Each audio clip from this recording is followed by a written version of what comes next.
I'm Mike, and I'm a member of the Mind Over Mountains walking leader team. And I just wanted to give you a bit of an introduction today on planning a walk. So I'm going to talk a bit about where we can get ideas for walks and considerations, I make when I'm planning a walk.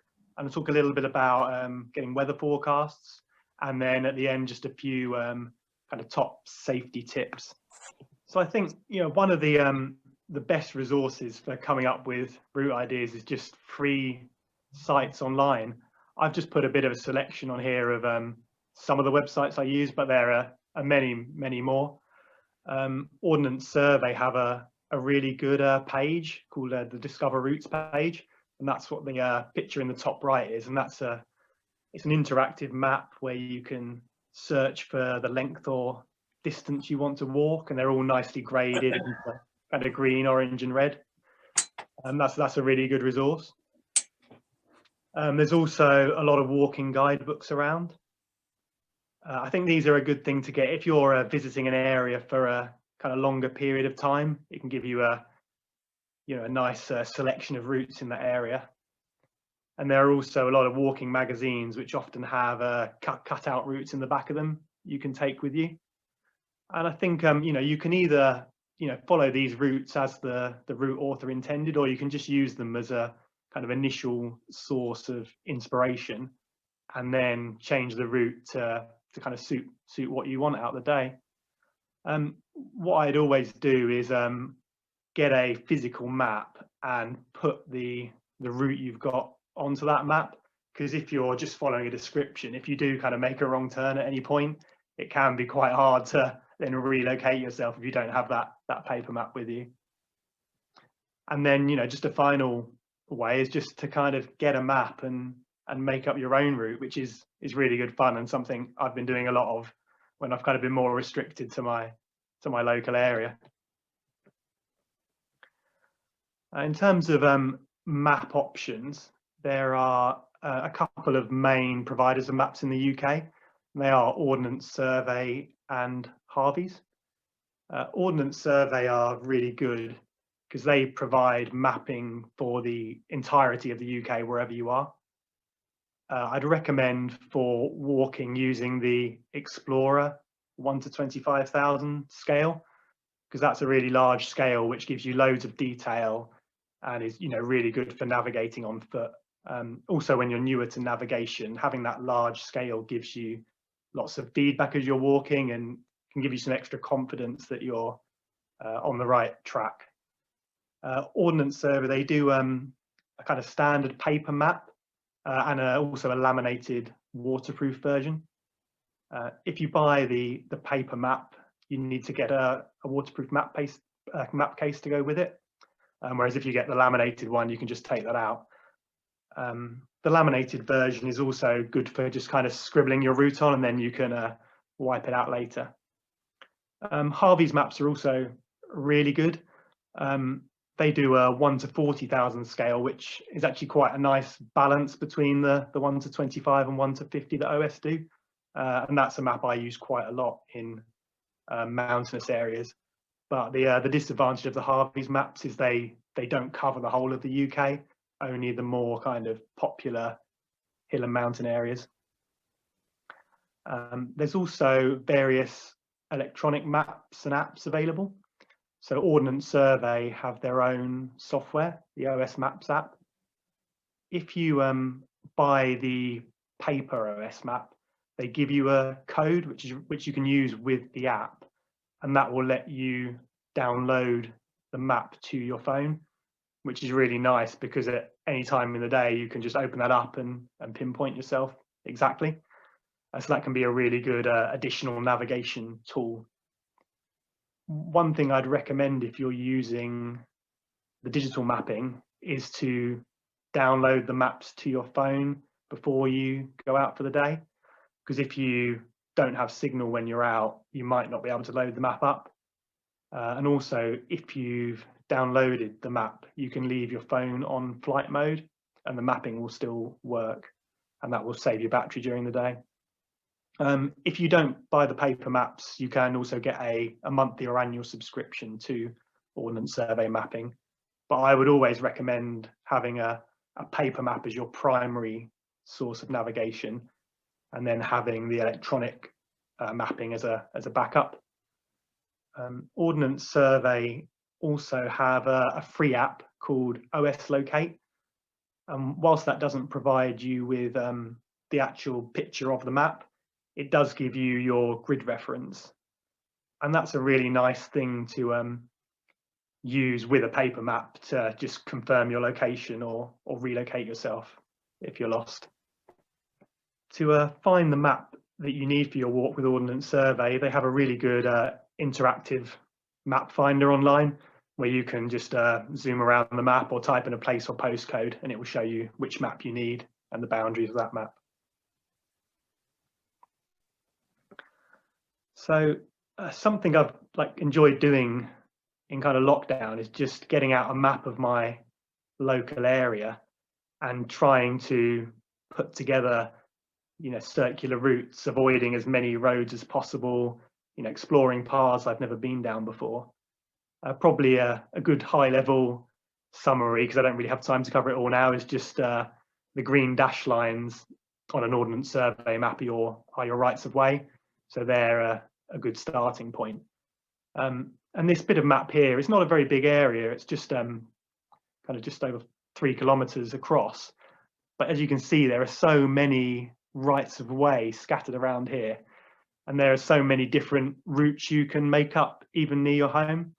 So you do this, this, this, or this, and this is just one small section of map near your house. So I think, you can have really interesting and exciting days out, even without being able to go to kind of a classic mountain or hill area. To work out how long you think the route might take you, there's a kind of rough rule of thumb of about 15 minutes a kilometre, plus an additional 1 minute for every 10 meters you go up. So this is very, very general, and it will vary a lot depending on what kind of terrain you're on, what the weather's like. If it's a really windy day and you're walking slower than normal, obviously your own fitness and speed. Also, that timing is only your pure walking time, so it's not giving you any time for breaks or cooking a nice meal, taking photos, or just relaxing and enjoying the walk. So it's important you add that time on. Most guidebooks and websites will give you an estimated time, which is a good guide, but I would say to treat those times with a bit of caution, because I find that some authors are maybe very punchy with their times. They may know the area really well, have walked it on a really good day, and give almost like the minimum time it might take. So it's good to try and estimate that yourself. One thing I like to do is, when I've been on a walk, I compare how long I thought it would take to how long it actually took me, and then you can feed that back into your next walk, and you'll get more and more accurate at estimating how long something will take you over time. Another really important thing to do when you're planning longer walks especially is having plan Bs and escape routes if things aren't quite going to plan. So this is something I do before I go out, and I'll mark up my map with different options, so I'm not having to make those difficult decisions when I'm out on the hill. So in this example here, if I was doing this blue loop on the right, I'd get the map out at home and say, okay, if things aren't going as well as I expect, at point 3, I can cut across and loop back down a bit quicker. And there's also another option here of just not going to this last summit and looping round. So in my mind, before I go out, I have those shortcuts either marked up or in my head, and I know those key decision points in the day where I might need to cut it short if I'm behind time. And then I just wanted to have a couple of comments on parking and access. So a lot of the time, the website or guidebook will give you a suggested parking area. If you don't have that and you're making up your own route, just looking at the map for ideas. So that could be a parking area marked with a P, could be a town or a pub. Using public transport is actually a really good thing, because it can open up linear walks where you might get a train to somewhere, walk somewhere else, and then get a train home from a different point. That can be a really nice thing to do. Something else I use a lot is Google Street View. So I'll have my route planned out and I'll know where I want to park, but then I'll go onto Google and drop my orange man on the map and check that I actually can park there. And this is also really useful if you have any road sections in your walk. I use it to check if it looks like a really busy road where there's nowhere for me to walk. I might try and change my route slightly, but if there's a nice pavement I can walk down, that's just good to know before you go out. So just moving on to weather now. There's a lot of different weather forecasts available. I just wanted to touch on a couple of mountain specific websites here, and they are the Mountain Weather Information Service, or MWIS, and the Met Office Mountain Forecast, which is a specialist forecast that the Met do, different to the kind of main forecast. And I'll go into those in a bit more detail shortly. I tend to check a couple of forecasts before I go out, and if they're fairly similar, I'm kind of happy with that. If they look a bit different, I might even check a third. Webcams can also be a really good resource before you go out in the morning. You can see, is there a lot of snow out, or is the visibility just dreadful? And also there are a few Facebook mountain condition groups you can join, but I would say to be kind of a little bit careful using those, because you never know how much experience the person putting the comment on the conditions is, but they can be a really useful extra source of information. And when I'm looking through the forecast, there are a few kind of key things I'm looking at. So that will be the temperature, both in the valley and also at the high point of my route, because you often lose temperature as you gain height. I'll look at the wind speed, and that's going to impact how cold I feel. And also if there's any exposed areas on the route and there's very strong winds, I might want to rethink the route I'm taking. I'm also having a look if there's snow, ice or rain forecast, and if there's any steep sections of the route that might cause a problem on. What's the visibility like? Is it a cloudy day, and is that going to be either make my navigation really difficult, or actually could it be dangerous if I'm walking in an area with lots of big cliffs or things like that? And also not a worry for this time of year, but in the summertime, is there a heat wave, and do you need to carry extra water with you for that day? So this is a snapshot from MWIS, the Mountain Weather Information Service. I really like this as a forecast because I find the way it's laid out kind of follows my thought process in what I'm thinking about as I go on a day out. So it starts with a headline for what the day's like. It talks about the strength of the winds and also the effect of that wind on you. It talks about visibility and then also the temperature. So it's written in kind of really nice plain English. Like if it's a really bad day, they'll say things like visibility is appalling. Or if it's a really windy day, walking will be arduous today, and that's a really helpful thing to know. I guess the kind of disadvantage of this is it only covers kind of 10 upland areas across the UK, so you can't use it everywhere. But it is there for all those probably key mountain areas where you want it. This slide's just showing a bit of a snapshot from the Met Office mountain forecast. So here we've got the wind speed generally and how strong the gusts are. And we've got the temperatures and also the feels like temperature, which is how the temperature is going to feel to you with the wind chill. The thing I really like here is how it shows how the temperature varies and the wind varies with height. And that's a really useful thing to know. Because say I was looking at a regular forecast for what the weather might be like at midday, if I was looking at a general valley forecast, it would tell me I've got 10-mile-an-hour winds and it's going to be 7 degrees. But if I look at a mountain specific forecast and my route is going up to 900 meters, I can actually see at that height, I'm going to have gusts up to 26 miles an hour. And actually it's going to feel like -5. And that's really going to influence, what I pack for the day. So it's really vital to understand how that weather varies with height. Another really good feature of the Met Office mountain forecast is it has a summit specific forecast, so you can get quite localized conditions. So I just wanted to finish up with a few top safety tips. Firstly, I think it's always a really good thing to let someone know what your planned route is and what time you expect to be back. Then if something does happen, they can always raise the alarm if you don't come back on time and you don't have mobile phone signal yourself. If there's no one you can let know where you're going, if you're driving somewhere, it can be helpful to leave a note in your car just with the date, the time you left and the route you're on.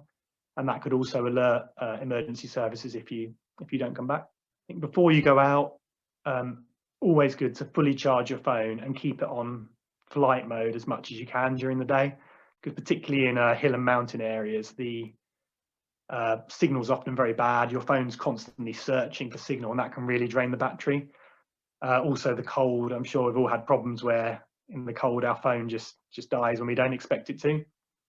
Something I quite often do at this time of year when it's colder is I carry a really small mini battery pack with me and a cable, and that can just kick your phone back into life if it does die in the cold, because your phone is, kind of your emergency lifeline in the hill. Again, at this time of year, check the sunset time and, make sure you leave plenty of time for your walk. And also I pretty much always carry a head torch when I'm heading out later in the winter, just in case the route takes me longer than I think.